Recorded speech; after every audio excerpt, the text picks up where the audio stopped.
Assalamualaikum warahmatullahi wabarakatuh. Kita ketemu lagi dalam video materi untuk mata kuliah biologi laut. Kali ini kita akan membahas mengenai lingkungan laut dan faktor-faktor lingkungan yang berpengaruh terhadap biologi laut. Check it out. Lingkungan laut selalu berubah atau dinamis. Kadang-kadang perubahan lingkungan ini lambat, seperti datangnya zaman es yang memakan waktu ribuan tahun. Kadang-kadang juga cepat, seperti datangnya hujan badai yang menumpahkan air tawar dan mengalirkan endapan lumpur dari darat ke laut. Cepat atau lambatnya perubahan itu sama-sama memiliki pengaruh, yaitu kedua sifat perubahan tersebut akan mengubah intensitas faktor-faktor lingkungan. Faktor-faktor lingkungan yang banyak mempengaruhi kehidupan di laut adalah gerakan air, salinitas, temperatur dan densitas, juga cahaya. Sementara gerakan air sendiri ada arus, gelombang, ataupun pasang surut. Air laut selalu dalam keadaan bergerak. Gerakan-gerakan ini disebabkan oleh banyak faktor seperti angin di permukaan, pengadukan di kolom air, maupun perbedaan temperatur maupun densitas dari air laut.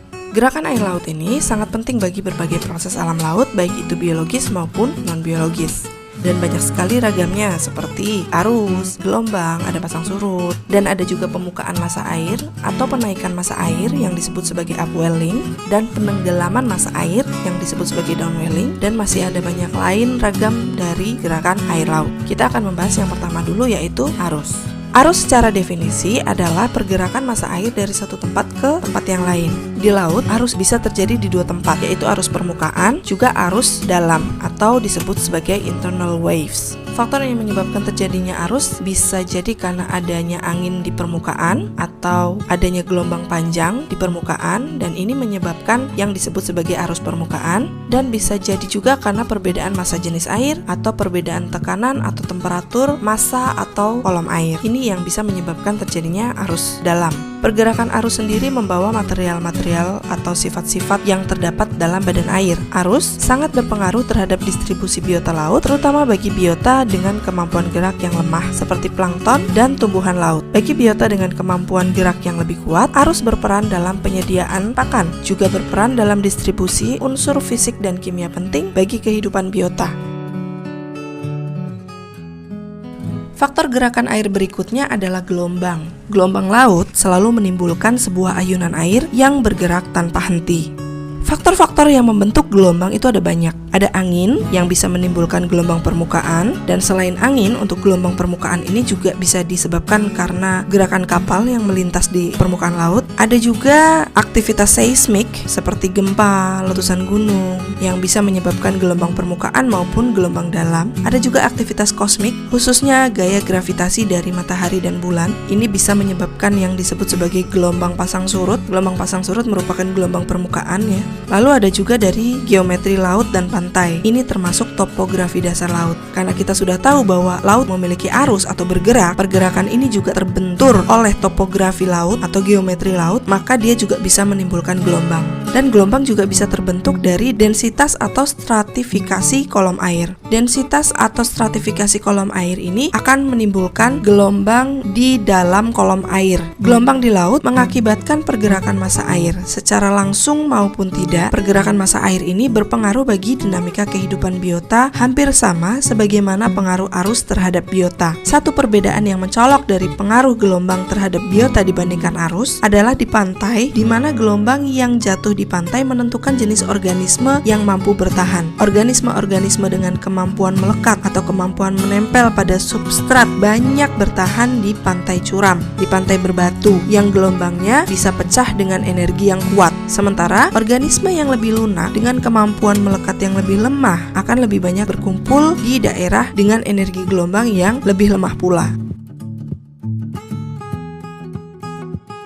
Berikutnya ada pasang surut. Tadi sudah sempat disinggung di bagian gelombang bahwa pasang surut merupakan bagian dari gelombang permukaan. Istimewanya dari pasang surut ini, dia merupakan gelombang yang sangat panjang. Gelombang ini bisa memiliki panjang hingga berkilo-kilometer. Pasut bisa menjadi satu gejala laut yang besar pengaruhnya terhadap kehidupan biota laut, khususnya di wilayah pantai. Gejala laut ini akan banyak disinggung dalam sebaran biota laut dan sifat-sifat hidup mereka lainnya. Pada dasarnya, pasang surut ini dipengaruhi oleh gerakan benda-benda langit, yaitu matahari dan bulan, terkait dengan gaya gravitasi mereka. Tapi, ada faktor-faktor lain yang membuat keadaan pasut di bumi kita ini menjadi lebih rumit. Ada faktor-faktor seperti tingkah laku gerakan air. Ada juga faktor kecondongan bulan dan matahari yang berubah-ubah. Juga berubah-ubahnya jarak antara bulan dan bumi selama perputaran bulan mengelilingi bumi bisa menyebabkan berubahnya gaya traktif.